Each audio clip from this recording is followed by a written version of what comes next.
Welcome to Connect 2021-2024, connecting universities and industry through smart entrepreneurial cooperation and competitive intelligence of students in Moldova, Georgia, and Armenia. You're about to watch the training module of the Race of Funding and Governance. This is part 2. A startup team will most probably begin and continue to work together without any formal agreement until they reach the point that the founders believe that it's time to incorporate. But what happens if someone wants to leave? Who owns then the solution? What if the founders disagree on their equity slip when it's time to put their signatures on some paper? These issues can and should be avoided with the help of an agreement, the founders' agreement. A founders' agreement is a document signed between founders before incorporation phase that paves the grounds for investment and startup governance when it's needed. And it is a product of the founders' talks at the very early stages of the startup formation. The founders' agreement is basically a contract between the startup founders for their rights and responsibilities. The founders' agreement as a document details the roles and equity distribution between the team members, how we add team members, who approves that, dealing with the shares of the founders, confidentiality issues, intellectual property, and of course dealing with investors when it's time to go and raise money. Roles for each founder should be carefully examined in a founders' agreement. Important sounding titles have no place here, but rather the true function that accurately depicts the scope of individual work contribution along with the respective duties for each founding member. For every major and critical deliverable that equals the achievement of a milestone, founders can decide on a roadmap that is accompanied with specific time constraints. The collective achievement of milestones is significant for the startup as it proves that the founders can function as a team and the startup can realistically deliver on what's promised. That outcome can also impact positively the investment readiness and of course the valuation of the company. Founders' roles usually go together with some kind of ownership rights that are quantified and suggest the shares each founder will obtain upon incorporation or gradually acquire in the future as deliverables advance. In many cases, vesting is applied that determines the speed by which a founder's equity matures. Ownership can be obtained via evenly or unevenly distributed monetary contributions among the founders. This combined with in-kind contribution like work or as we call it sweat equity will determine the initial valuation and the cap table of the company to be. A broad range of decision-making processes, from day-to-day decisions to how we deal with salaries for the founders, the selling of the company or raising money, conflicts of interest, how we evaluate performance, can also be dealt through a founders' agreement. The founders' agreement, in other words, can also regulate basic management issues among founders. Investors, before any serious engagement with the teams, will examine very thoroughly their relationships. They want to make sure that nothing might go wrong in the near or distant future.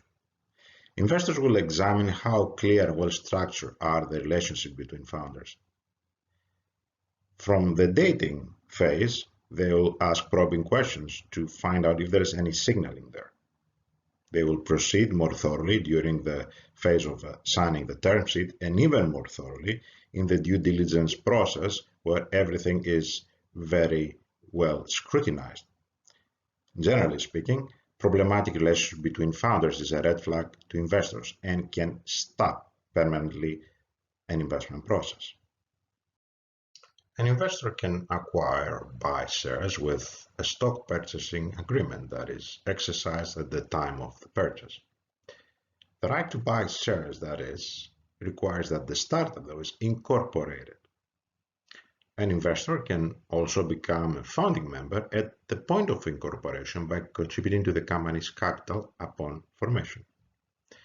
Before incorporation takes place, other types of documents to facilitate the contributions on behalf of investors, like a simple agreement for future equity, as SAFE as it's called, a warrant or a convertible note, can be utilized as to document the commitment terms. In the case that both the startup and the investor are ready to go to a selling agreement and offer the investor shares at that particular time, a straight equity purchase takes place. That involves the direct exchange of company shares for an agreed upon investment, let's say 20,000 euros for 3% of the company. The investor will get his shares that relates to the stake that the investor will own after that, and will buy them at a specified price per share. There are cases where more than money is offered on behalf of the investment entity. In this combined in-kind and monetary investment, a startup can also receive services in exchange for equity, along with capital. So in-kind and monetary contributions together might equal a percentage of equity that can be handed to the investment entity. Equity materializes upon money contribution and service contribution or later, using convertible notes, warrants, or other different investment vehicles. Another popular investment vehicle is called convertible note. Convertible note is a form of short to medium-term debt that converts into equity, typically in conjunction with a future financing round. Practically speaking, the investor would be loaning money to a startup for a return in the form of the principal plus some interest. In the case the startup cannot meet its obligations to the loan, the investor can convert any unpaid amount to equity in that company. Typically, the investor buys at a discounted price per share and under a valuation cap. Another type of investment vehicle is the warrant. The warrant, or a stock warrant, represents the right to purchase a company stock at a specific price and at a specific date. A stock warrant is issued directly by the company to an investor.